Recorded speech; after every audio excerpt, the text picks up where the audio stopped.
Assalamualaikum warahmatullahi wabarakatuh. Pada hari ini kita akan membahas tentang materi organ pencernaan hewan.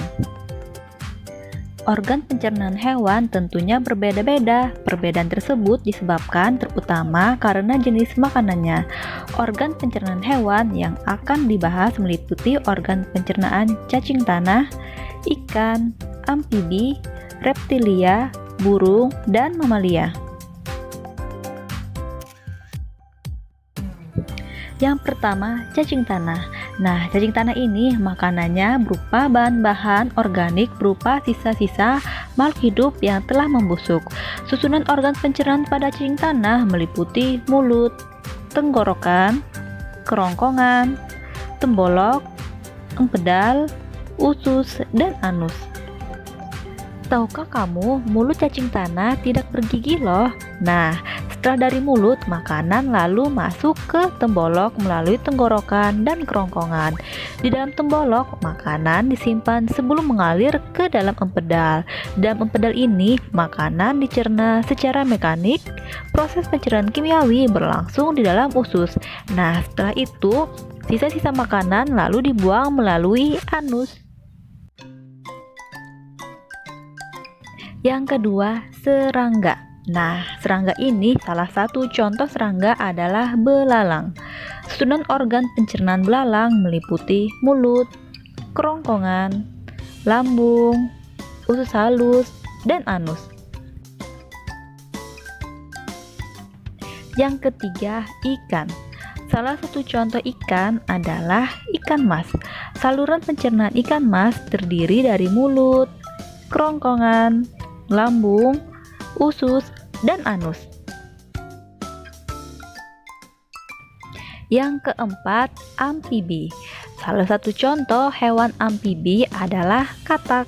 Saluran pencernaan katak terdiri dari mulut, kerongkongan, lambung, usus, dan kloaka. Nah, sisa-sisa makanan yang tidak diserap akan dikeluarkan melalui kloaka. Nah, kloaka ini merupakan lubang untuk saluran pencernaan.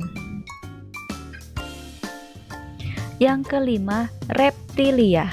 Salah satu contoh reptilia adalah buaya. Saluran pencernaan buaya terdiri dari mulut, kerongkongan, lambung, usus, dan kloaka. Nah, kelenjar pencernaan buaya terdiri dari hati dan pankreas. Burung. Burung, alat pencernaannya meliputi paru, kerongkongan, tembolok, lambung kelenjar, lambung pengunyah, usus halus, usus besar, dan kloaka. Mamalia. Salah satu contoh mamalia adalah sapi.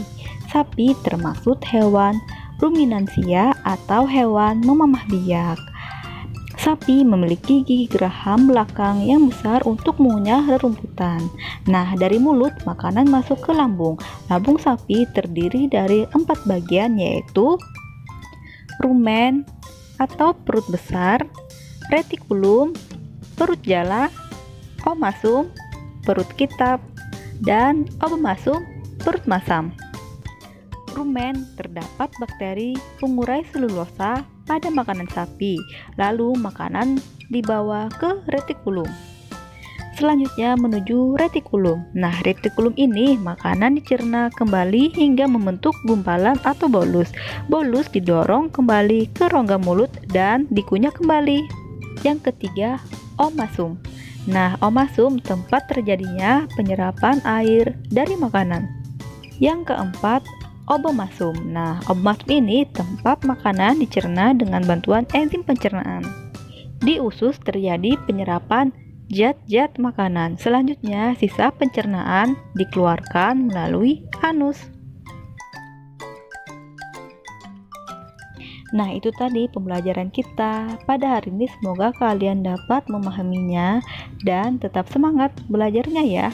Wassalamualaikum warahmatullahi wabarakatuh.